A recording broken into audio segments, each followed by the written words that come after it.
Assalamualaikum warahmatullahi wabarakatuh. Salam sejahtera bagi kita semua. Om Swastiastu, Namo Buddhaya, salam kebajikan, Rahayu. Ini Mas Menteri Nadiem Anwar Makarim. Hari ini merupakan hari yang sangat istimewa. Selain bangsa Indonesia memperingati Hari Pendidikan Nasional, hari ini juga saya berkesempatan melakukan podcast dengan Bapak Presiden RI Joko Widodo. Apa pesan-pesan Bapak Presiden di hari yang penuh semangat ini? Langsung saja saya menyapa. Selamat sore Pak Presiden, apa kabar Pak? Alhamdulillah, kabar baik, sehat, yang paling penting. Alhamdulillah. Pak Presiden, sebelumnya kan karena kita sudah melakukan tes PCR, kemudian kan sudah ada pembatas ini sesuai protokol kesehatan. Kita boleh ya Pak buka masker? Izin untuk podcast ini. Terima kasih Pak. Terima kasih Pak Presiden. Izinkan saya menanyakan pertanyaan yang pertama nih Pak. Hari ini kan Hari Pendidikan Nasional Pak Presiden. Apa makna Hardiknas ini bagi Bapak? Semangat Ki Hajar Dewantara. Ini yang kita harus ingat semuanya. Bahwa pendidikan itu haruslah memerdekakan manusia. Beliau menyampaikan itu. Dan itu kita harus ingat semuanya. Karena bagi Ki Hajar Dewantara, pendidikan harus memerdekakan kehidupan manusia. Kemerdekaanlah yang menjadi tujuan. Jadi kita di Indonesia dengan berbekal pendidikan, semua orang boleh menjadi apa saja. Ini juga penting, perlu digarisbawahi. Tapi selain itu harus juga menghormati kemerdekaan orang lain. Untuk itu saya mau mengingatkan berhubung hari ini adalah hari pendidikan nasional, agar sistem pendidikan Indonesia sekali lagi haruslah memerdekakan manusianya dan membangun jiwa dan raga bangsa. Coba saya ingin juga bertanya pada Mas Menteri, apa filosofi Ki Hajar Dewantara yang terkenal di dunia pendidikan? Tentunya filosofi Merdeka Belajar Pak Presiden, itu yang Pak Presiden baru saja jelaskan. Tapi ada juga satu lagi yang pakai bahasa Jawa, Ing ngarso sung tulodo, ing madyo mangun karso, tutwuri handayani. Nah ini yang artinya di depan memberi teladan, di tengah memberi bimbingan, dan di belakang memberi dorongan. Jadi sebenarnya esensi dari ini adalah jiwa kepemimpinan dari pendidik itu luar biasa pentingnya. Konsep gotong royong yang sudah kita buahkan dalam profil pelajar Pancasila itu sebenarnya arah Merdeka Belajar Pak Presiden. Jadi tadi apa? Ing ngarso sung tulodo, ing madyo mangun karso, tutwuri handayani. Saya kira semua kita harus ingat mengenai ini. Betul, betul. Jadi bisa kita gunakan sebagai analogi sekolah Pak. Sekolah-sekolah di depan yang sudah lebih maju, sekolah-sekolah penggerak misalnya, mereka yang memimpin dan melihat menjadi teladan. Sekolah-sekolah di tengah, mereka membimbing kelasnya mereka, melakukan transformasi di dalam.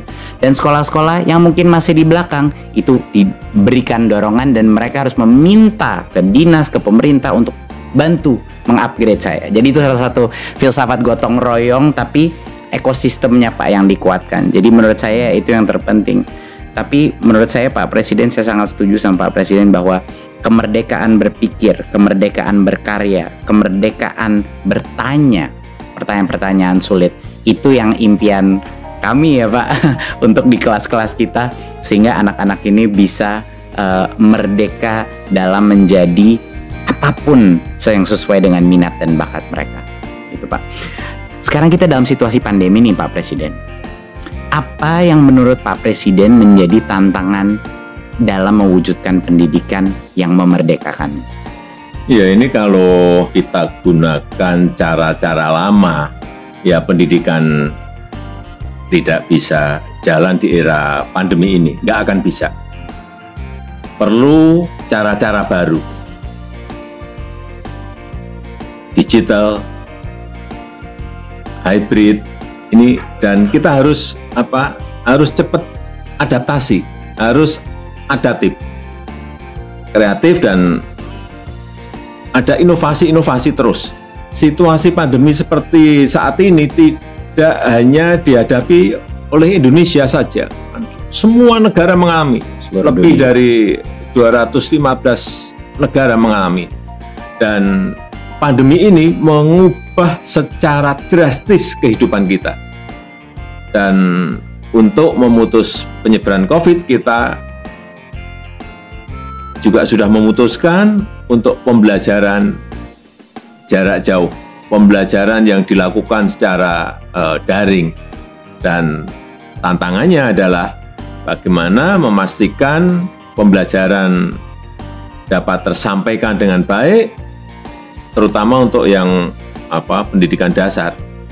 Dan ini guru-guru dituntut betul-betul untuk kreatif dan inovatif, dan kondisi pandemi ini harus juga kita manfaatkan untuk mengevaluasi, mengkoreksi total dunia pendidikan kita.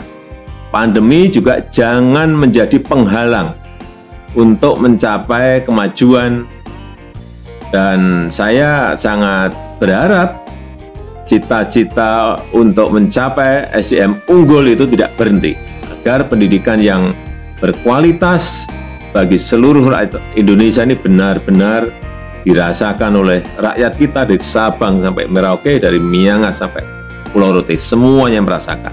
Sebenarnya banyak sekali Pak Presiden hal-hal yang sebelumnya intuisi kita sudah merasakan perlu ada perubahan di pendidikan, tapi karena pandemi ini itu menjadi jauh lebih jelas.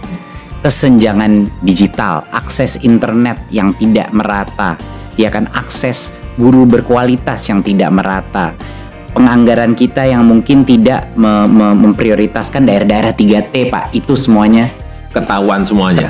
Ketahuan semuanya, kelihatan semuanya karena pandemi ini. Betul. Dan ini menjadi koreksi kita dan menjadi bahan evaluasi kita untuk kita perbaiki. Betul, Pak Presiden. Dan kita juga udah melihat, Pak Presiden, belum pernah kita melihat jumlah guru yang hari ini terpaksa untuk mempelajari berbagai macam platform pendidikan. Itu kalau tidak ada pandemi nggak mungkin, Pak, bisa 10 tahun kita mencapai itu. Tapi karena pandemi, jumlah guru dan orang tua yang belajar teknologi, Pak, luar biasa. Dan mereka sekarang mengakses seminar-seminar online kita, partisipasinya semuanya memecahkan rekor-rekor. Jadi luar biasa semangat guru di masa pandemi ini. Dan sekarang kita sudah masuk dalam tahap vaksinasi. Nah, Pak Presiden telah memperjuangkan untuk guru dan tenaga pendidikan itu menjadi salah satu prioritas untuk vaksinasi, Pak. Tapi apa saja menurut Pak Presiden mengenai vaksinasi ini agar kemajuan pendidikan ini tidak terhalang? Apa menurut Bapak? Vaksinasi ini harus, karena kita harus mencapai herd immunity, kekebalan komunal. Jadi kekebalan komunal juga harus. Karena kita punya target, ada target pendidikan yang perlu dari offline ke hybrid. Waktu itu Mas Menteri mendampingi saya, toh? Iya, Pak. Ya, pemerintah sudah memulai vaksinasi bagi tenaga pendidik dan kependidikan. Ini agar apa? Agar para pengajar ini terlindungi, dan juga anak-anak kita bisa terlindungi, dan anak-anak kita juga bisa segera sekolah tatap muka tapi terbatas, muka terbatas. Harapan saya ini seluruh tenaga pendidik, tenaga kependidikan dapat segera divaksinasi, karena saya telah menyampaikan ke Menteri Kesehatan, beri prioritas. Dan dengan segala daya dan upaya kita ingin segera mengembalikan anak-anak kita ke sekolah, tapi juga dengan catatan harus aman dari COVID. Kita bisa segera mengejar ketertinggalan yang disebabkan oleh pandemi. Jadi kalau nanti sudah mulai tatap muka terbatas, betul-betul secara ketat harus menjalankan protokol kesehatan. Betul. Kemudian kita evaluasi setiap wilayah seperti apa. Dan setelah itu kita akan memutuskan lagi kebijakan kedepannya akan seperti apa. Gimana kira-kira? Dari saya, kalau menurut saya itu adalah hal yang terbaik Pak, karena sekarang banyak sekali orang tua tidak diberikan opsi untuk tatap muka. Jadi menurut saya sudah sangat baik kebijakan bahwa kalau guru-gurunya itu sudah divaksin, sekolah itu wajib membuka opsi tatap muka Pak. Tetapi orang tua tidak wajib mengirimkan anaknya ke sekolah kalau orang tuanya tidak nyaman. Jadi kuncinya dua, seperti yang Pak Presiden bilang. Pertama, tatap muka terbatas, ini bukan kayak sekolah normal ya Pak. Nggak ada ekskul, nggak ada apa, kapasitasnya cuma 50%, harus rotasi. Dan yang kedua adalah haknya ujung-ujungnya itu ada di orang tua. Tapi saat ini kalau ada orang tua, pilihan aja mereka tidak punya di beberapa sekolah dan mereka mengalami banyak kesulitan. Jadi kami bekerja sama dengan Kementerian Kesehatan untuk memastikan mendorong Pemda-Pemda dan sekolah untuk melaksanakan vaksinasi dan melakukan tatap muka Pak. Iya, yang penting akhir Juni itu vaksinasi untuk pendidik dan tenaga kependidikan harus sudah selesai. Karena nanti di tatap muka terbatasnya di bulan Juli kan? Iya, sebenarnya Pak, tatap mukanya udah bisa mulai jalan kalau sudah divaksin. Harapan itu Juli hampir semuanya sudah ada opsi tatap muka. Jadi insya Allah bisa lebih cepat lagi Pak beberapa sekolahnya. Insya Allah Pak. Pak Presiden, izin bertanya, sebenarnya apa yang ada di benaknya Pak Presiden mengenai kemajuan yang Bapak ingin lihat terjadi dalam pendidikan di Indonesia ini? Pendidikan untuk semua. Artinya inklusif sampai ke pinggiran, sampai ke pelosok desa, pelosok tanah air. Tapi pendidikan yang berkualitas, Ya, itu kunci. yang kompetitif. Dua-duanya harus berjalan bersamaan. Ini kan yang saya tugaskan ke Mas Menteri. Justru dengan sekarang ini ada pandemi, terjadi percepatan untuk digitalisasi. Jadi kalau melihat di lapangan proses belajar jarak jauh yang kita lakukan, menurut Mas Menteri seperti apa? Banyak kendalanya. Banyak yang nggak punya HP, banyak yang nggak punya koneksi internet, dan kita melihat di dunia memang kualitas daripada pembelajaran itu ada penurunan. Tapi hal yang dipelajari para guru-guru dan anak-anak mengenai platform-platform digital ini menjadi suatu kesempatan emas bagi kita Pak Presiden untuk mengikuti perkembangan itu dan menggunakannya untuk transformasi pendidikan seperti yang Bapak bilang, hybrid. Walaupun anak udah kembali ke sekolah, nanti berbagai macam platform teknologi akan meningkatkan kolaborasi antara guru, orang tua, dan murid dengan cara-cara yang belum bisa kita prediksi, tapi kesempatannya banyak sekali Pak. Jadi sudah ada terobosan-terobosan? Sudah Pak. Ke sana? Ada beberapa. Ya, pertama yang saya bilang tadi adalah digitalisasi sekolah akan menjadi salah satu fokus utama di dalam program Merdeka Belajar ini. Tapi ada beberapa program-program yang sangat penting yang sudah diluncurkan Pak, walaupun dalam masa pandemi. Yang pertama adalah ujian nasional kita ubah menjadi asesmen nasional, di mana sekarang kita bukan mengukur informasi, tapi kita mengukur numerasi dan literasi kemampuan bernalar Pak, sesuai dengan standar internasional. Dan pertama kalinya di sejarah kita Pak Presiden, kita akan menambahkan survei karakter, di mana nilai-nilai Pancasila akan bisa kita ukur dan kita kuantifikasi per sekolah.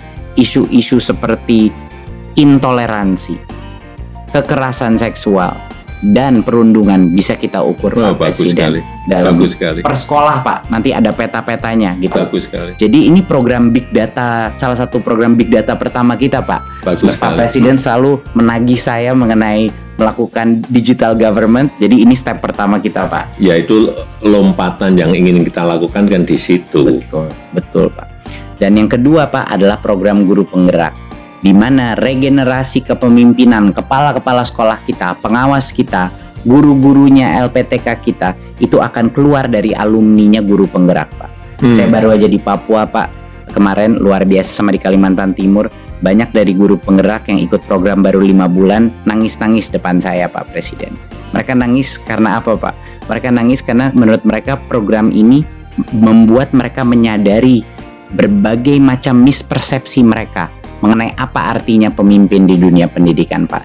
Jadi strategi kedua kita Pak adalah untuk meluncurkan regenerasi kepemimpinan. Kepala-kepala sekolah kita semua bakal alumni dari guru penggerak.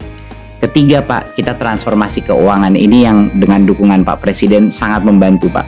Dana BOS yang tadinya suka datang telat Pak di daerah, kita nggak lewat pemerintah daerah, langsung transfer ke sekolah biar kepala sekolahnya nggak perlu nalangin dulu. Biasanya minjem Pak sama orang tua untuk bulan-bulan pertama. Sekarang alhamdulillah transfer langsung. Kedua, kepala sekolah sekarang punya fleksibilitas Pak dalam penggunaan dana BOS. Mereka bisa gunain, kadang ada yang kebutuhannya buku, kadang kebutuhannya digital, kadang-kadang kebutuhannya masker. Adapun yang kebutuhannya perahu untuk nyebrangin anak-anak dari pulau sebelah Pak. Iya, ini kan negara besar ya. Kebutuhan di setiap sekolah, di setiap daerah, di setiap provinsi itu pasti beragam, berbeda-beda. Betul. Jadi nggak bisa, tidak selalu kayak Pak Presiden. Waktu saya pernah ngobrol sama Pak Presiden, keseragaman itu belum tentu keadilan. Iya, betul. Itu Pak. Dan saya mengambil nasihatnya Pak Presiden lalu kita buat lewat kebijakan. Pak Presiden juga yang mendorong saya waktu itu untuk melakukan transformasi dana BOS Majemuk Pak Presiden.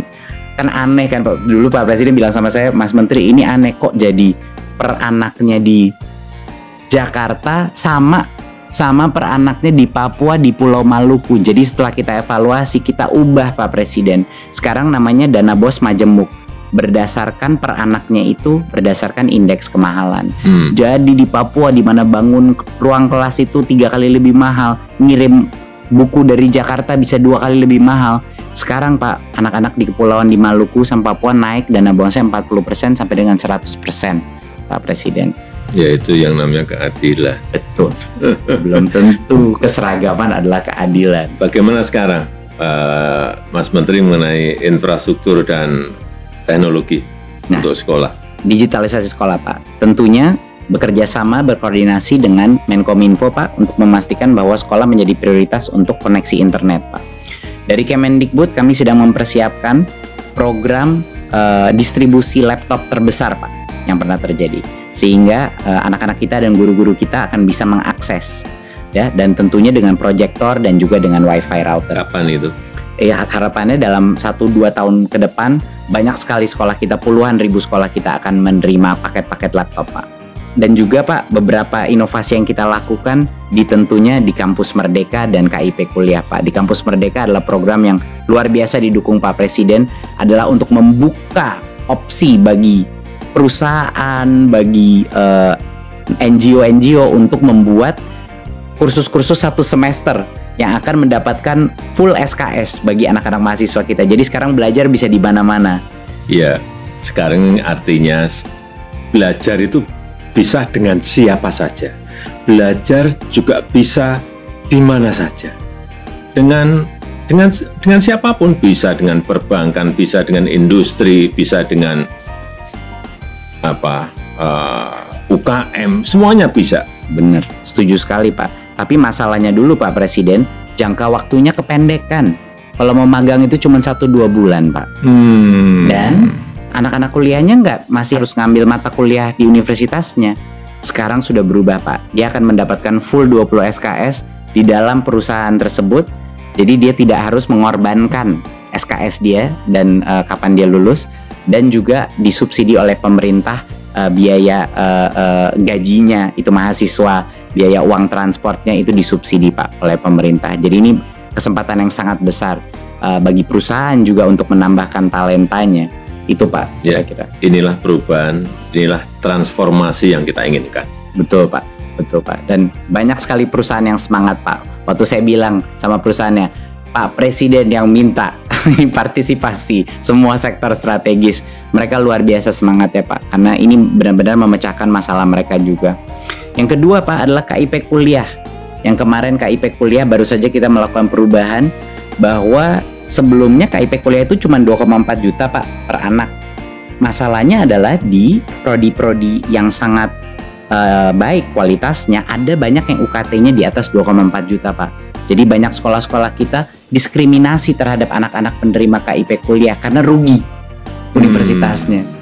Nah, barulah kita ubah kebijakannya sehingga kalau prodi A itu bisa sampai dengan 12 juta Pak. Untuk prodi B bisa dengan 4 juta. Jadi ya ini persis sama seperti yang Pak Presiden bilang tadi, kesetaraan belum tentu keadilan. Iya, betul.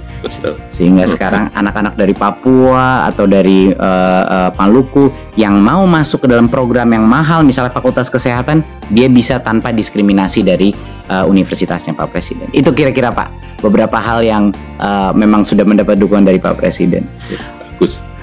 Saya boleh tanya Pak Presiden ke Bapak, tipe pelajar apa sih Pak Presiden ketika masih sekolah dan waktu kuliah dulu Pak? Kalau saya orangnya memang waktu entah itu di SD, SMP, SMA, kemudian di universitas memang tidak mau kalah. Artinya kalau saya melihat teman saya misalnya malam belajarnya 1 jam, saya tahu dia belajarnya 1 jam, saya belajarnya 2 jam gitu. Habis subuh misalnya teman saya belajar 30 menit, saya 1 jam. Juara 1 misalnya, saya melihat belajarnya malam 2 jam, saya 4 jam. Ya, misalnya gitu. Tidak mau kalah di situ maksud saya. Waduh. Kenapa saya seperti itu? Karena dengan belajar kita bisa mewujudkan cita-cita. Tapi juga saya aktif utamanya di pecinta alam. Jadi saya memang senang dan juga bisa belajar di mana saja. Belajar kan tidak hanya di kampus, tetapi di alam pun kita bisa belajar, dan pendidikan yang kita peroleh di luar ruang kelas itu juga sama pentingnya dengan pendidikan yang kita terima di dalam kelas. Betul. Kadang lebih penting Pak. Kadang bisa lebih penting. Betul. Iya. Pak Presiden, ada hal khusus nggak yang dulu dilakukan Pak Jokowi ketika masih menjadi pelajar dan mahasiswa yang manfaatnya itu sangat terasa hingga saat ini ketika menjabat jadi presiden Pak? Ada nggak yang paling relevan Pak? Gitu. Iya, saya selalu belajar dari kesalahan. Kemudian juga tidak pernah putus asa. Dan saya seneng yang namanya kompetisi. Saya pikir itu yang juga membuat saya berani memulai berwirausaha mulai dari nol sebelum menjadi pejabat publik. Kalau kita tidak berani berbuat sesuatu yang kita tahu akan baik untuk perkembangan diri, bahkan baik untuk sesama, ya saya pikir kita tidak akan bisa maju. Dari dulu saya itu suka ingin tahu, dan semuanya ingin tahunya juga secara detail, lihat betul. Saya pengennya gitu. Saya merasakan itu Pak di meeting-meeting sama Pak Presiden waktu awal-awal. Setiap kali saya duduk Pak Presiden itu, saya kira saya akan digurui gitu Pak. Tapi ternyata Pak Presiden yang menanya begitu banyak pertanyaan dan selalu mencatat.